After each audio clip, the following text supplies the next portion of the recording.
Right, well, this is DJ Fantasy, and this is Harry Shotter. I'm DJ Turno. And you know what? We got the legendary. You know what? The legendary. Even though you couldn't be legendary, but like you're gonna be a future legend, definitely. Well, so thank we're you very calling much. it now. I appreciate that. A future legend, Mr. Turno in the house. Yeah, man. Welcome, sir. Thank you very much. Big up Turno, man. Like, I first heard about you. I think we did a gig years ago in Exeter. Oh, And yeah, remember- that drive, do you man. remember We we- come back the same night as well. I remember, and Yeah. you were just flaking, and we got back to Bedford. Like, I remember I had to give you a little knock, like, Yeah, oh, we're home. yeah, You know, and then you had to get a train back to London or Kent. Yeah, Or I think so. Yeah, and then we had summer gathering the next day. So that was a mad weekend. That was a mad. Yeah, But that's when I think we rode together that night. The set was live and everything else, and from then you just been killing it, bro. You just been putting in the work on the grind, like. You're to be honest, this guy is like one of the work rate pros, I would say, out here. 100%. Like, he's totally dedicated to what he does. He's in the studio non-stop. We've made music together. If I need something changed or switched, literally 20 minutes, it's done, it's back. We know some of the producers out there kind of long sometimes, bro. Yeah, probably a lot of this as well. Yeah. So you're not a smoker, no? Do you know what? I'm not gonna lie, not really. Nah, my missus, Jesus Christ, but like, yeah, I don't really. I'm one of them guys. Like, if I have a hard week, yeah, cool, maybe. Innit? Yeah. But like, I wouldn't be sitting right here right now if I smoked weed every day. Yeah. So That's real talk, there, isn't it? Yeah, of course, and you've got that focus, man. You've always been very driven. You've always been very professional with what you do. Do you know what I'm saying? From day one. So, kind of, what inspired you to just get into the whole drum and bass thing and become DJ producer? To be honest with you, like, I always say this story, but just a guy from when I used to go to school, a guy moved down from London, and this was back in the Walkman days, like tapes and that. He's the one that introduced me to drum and bass. I remember hearing him on the bus to school. I was like, what's he listening to, man? It like intrigued me, innit? So anyway, got talking, got friendly in the end. I went round his house, he had a pair of decks, he kind of introduced me to drum and bass. I just fell in love with it from there, really. And then from then I went and bought a pair of belt drives, IMGs. Like, he's on the belt drives as well. Yeah, right. I got to start on him, like, cheap, innit? I just bought them second hand off any guy, like, just cheap ones with some, like, any random, like, genre, like, tunes as well, like, a trance tune. I remember I had, like, Dr. Dre Friday, I had that as well. Just random stuff in it, like, Addicted to Bass was even in there as well. But just learning the basics, basically. And then from there, WS Records was my shop, like, and that was one in Bedford. Like, unfortunately, it's not about anymore, but Is any shops around? Yeah, I hear that. Yeah. But to be honest with you, that's where my love grew. And then I suppose the more I got like drawn into it, the more I was like, well, what else can I do? I think I quickly realised that there's only so much you can do as a DJ. Like I think the dying breed of just being a DJ was kind of coming to that age where you have to really, Otherwise, I was just thinking, well, I'm just playing other people's tunes. Unless I'm that guy that's getting dubs off certain people, like specials and stuff, like I'm just playing other people's tunes, innit? So I wanted to quickly get into production and basically, make my own mark, like by my own production. So as soon as, I suppose it was a natural progression, really. I went to college, like, and then went to university. What did you do study at college? I studied music technology. So I fell into it like by when you choose your options in school, like you're performing art. I wanted to do art. I don't know why, but I wanted to do art at the time, and literally there was no spaces left. So I went to do music tech was all that was left. So I did that. It got a bit intrigued by it. Finished school, still didn't know what I wanted to do in my life, and decided to go college, do music technology, and then I think that was all happening around the same kind of time that I found drum and bass, and just all fell into place, and then just kind of got. What was your early? You know, like you say, you found drum and bass. So what would be your early influences from? The first, I still say I remember, like, it was like this is back in the day when you don't tell your mum you're going out for so long, innit, and you end up just sleeping out in I don't know, like in the woods or something with all your mates just drinking and that, innit. But I remember Pulp Fiction was a massive tune for me, that like just got me hooked, and then from there I just literally dug deeper and deeper. But that era, like, I suppose I just tipped the surface of that kind of era, which is what got me into it. But then as I looked deeper and deeper, like, I suppose I found the love of a lot of different drum and bass.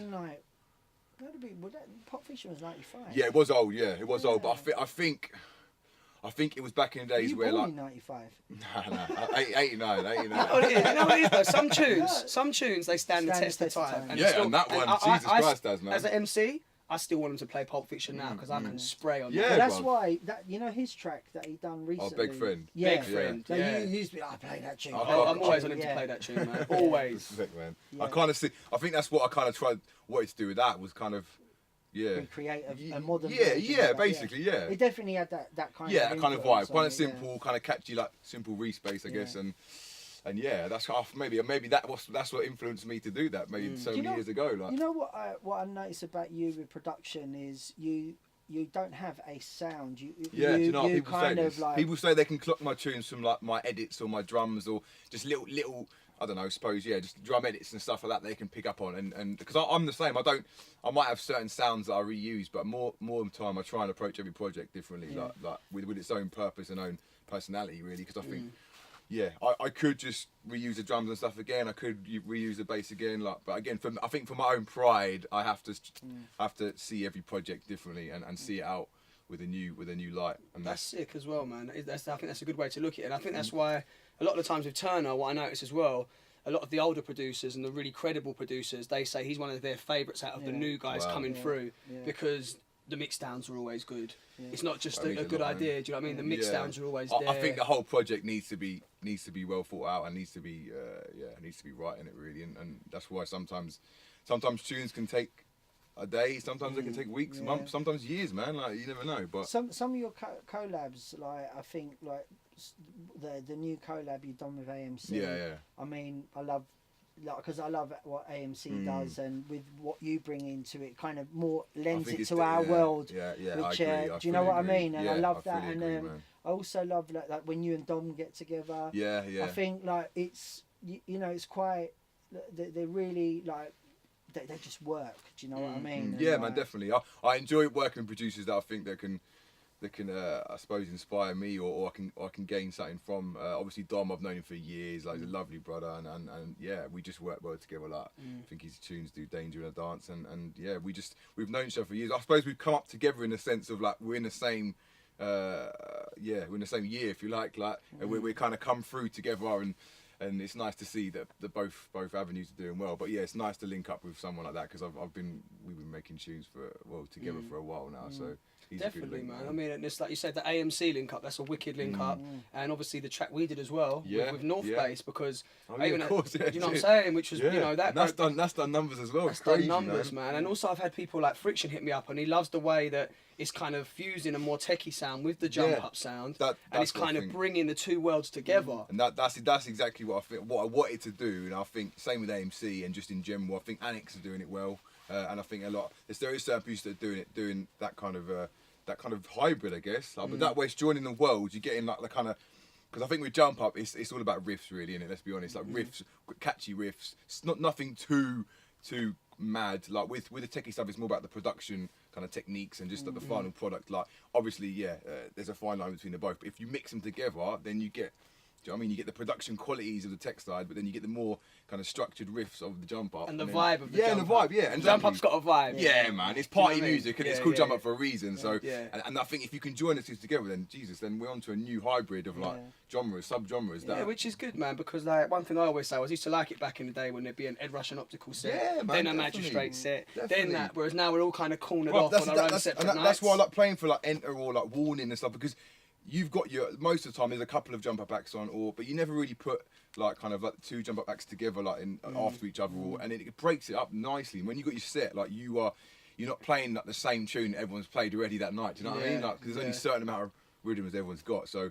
But there's certain tunes everyone's kind of plays, but that way you've got your own set, your own vibe, and man, to be honest with you, I prefer that because I think that's what a good kind of promoter does. I notice even with us risky, when we do, like in the market, like you've got to have some balls to do it. But I think I fully agree, man. That's how it should be. But we've noticed it with SSS. If we've had prototypes on before us, it works better us coming on. 100%, bro, exactly, because it's different styles. It breaks up. Then when you come on, you're not playing the same tunes as them, so it kind of like it's perfect, man. That's how it should be. Every act's got its own character and style, and that's how it should be. One thing I noticed about you, and I've said to like people that are coming through, when you get people go, any advice, and you could say, get in the studio, because look, let's be real, anyone can mix. Yeah. You know what I mean? But like, get in the studio. That's another thing. When I see someone going, I think that tune's rubbish, I think to myself like, music is subjective. You should never there's no crap tune. It's just you don't like it. Yeah, exactly. However, what you did, you took it to a whole new level with the whole branding. You know what I mean? And I thought when I see ages ago, like I looked and I was like, this guy.